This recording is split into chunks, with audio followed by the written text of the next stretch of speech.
and welcome to another May Arts video. This is Latrice, and today I'm sharing with you a fun project using the Faber-Castell products as well as some May Arts ribbon. I'm going to show you how I created this quick background, and then I will show you a second card that I did a little painting technique on.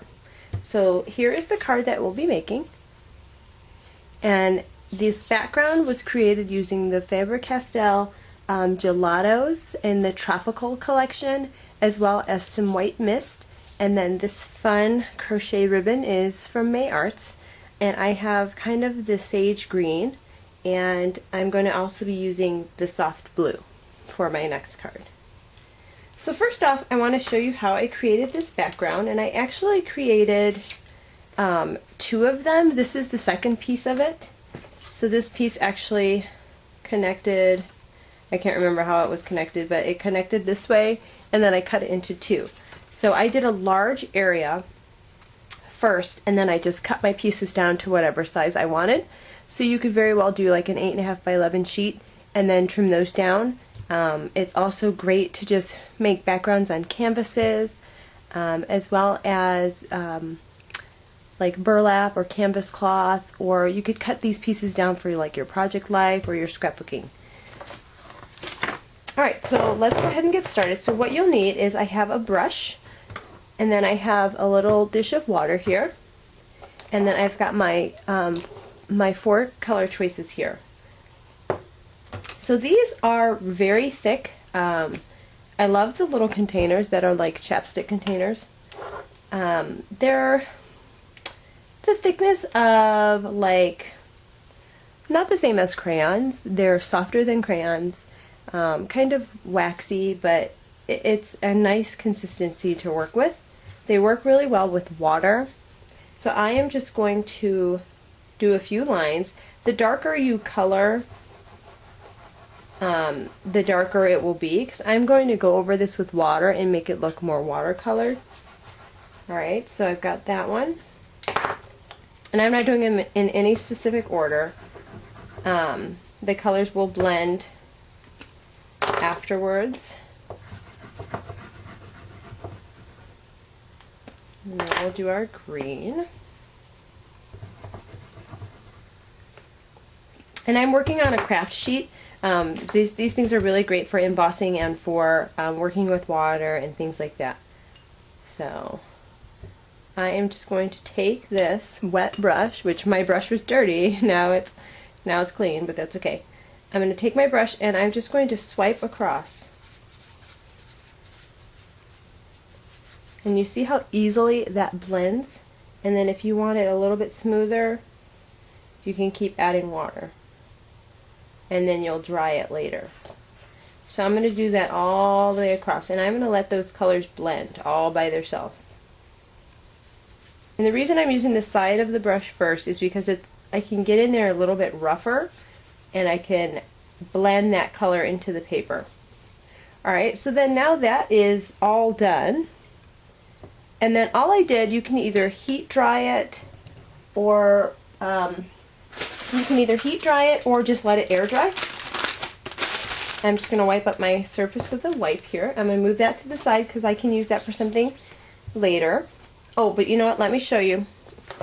Even as this is dry, I use the white Studio Calico Mist, and the way that I get my droplets, I usually spray it into the lid and then just let it fall out of the lid, because if I spray, usually when I spray I get like giant sprays and it's like way too much. So I'm just gonna drop it all over like that, and then I let that dry. So then I would let that dry all by itself. Wipe this up. Alright, so now I've got my card pieces all ready. Alright, and so what I did first is I chose a coordinating cardstock color to go on my back.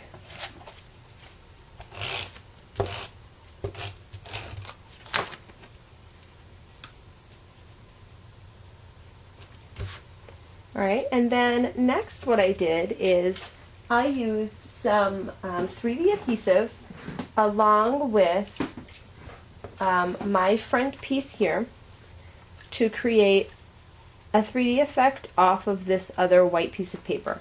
So I can go ahead and adhere this white square. And what I did is I turned it on an angle just a little bit, just so each corner is hanging off just a little bit. And then next I have my white piece, and I've already stamped my sentiment. This stamp is from, I believe, Avery L. And so I'm going to add some adhesive dots behind here. I'm all out of the big ones, so I've got to use a ton of these little guys. And the little ones, I don't mind using these little ones because I know that ribbon is going to wrap around here.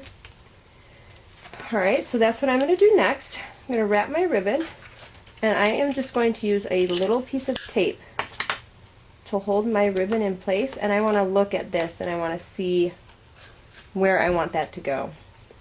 So I know I want my ribbon knot over here, and I've got more than enough ribbon cut off of here. Alright, so I'm going to line this up and just add a piece of tape just to hold that in place. And I'm going to go ahead and wrap this around and tie my bow off to the side.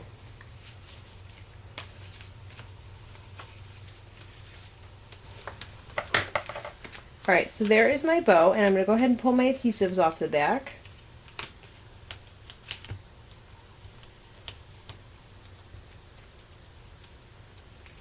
And I'm going to adhere that on top of the white. I'm just stretching that out a little bit. Alright, so next I'm just going to tuck this little sentiment right there, and you notice I stamped my sentiment a little bit higher. It's not right centered because I knew that I was going to be tucking this circle down behind that ribbon. Alright, I'm going to stick that right there. And then I've got these awesome dots that coordinated a little bit with this. So I'm going to add a few of these dots around on this card. We'll go with pink.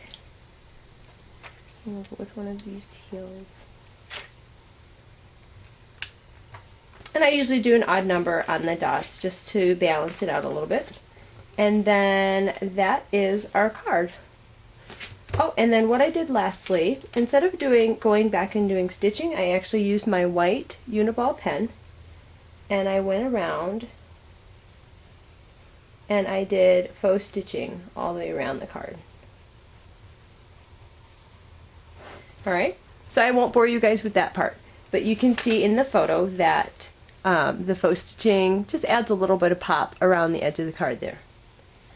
Alright, so for the next one, I used a background stamp, and I created this background. It was a fun chevron background stamp that was perfect for coloring in. Alright, so what I want to show you on another piece of white paper is how you can use a background stamp with these, the large brush markers. These are the big brush markers. This one is the cold gray, which I really like. That's what I stamped this card in.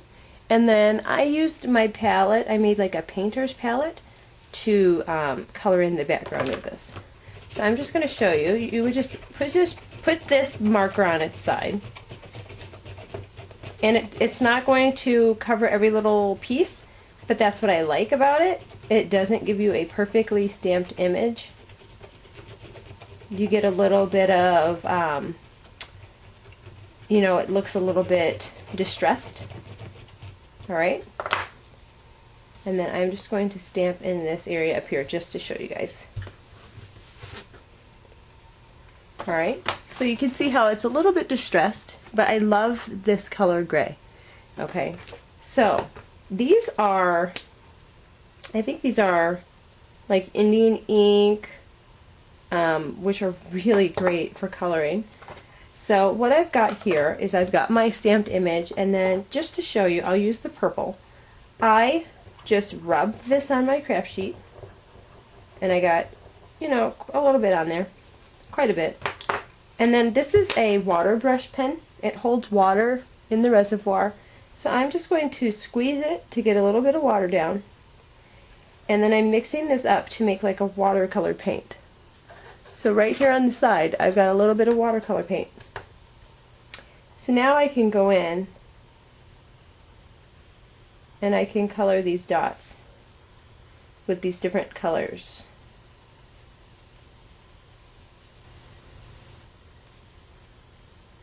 So again, you could cut this down and make project life cards. You could make a fun background to a scrapbook page.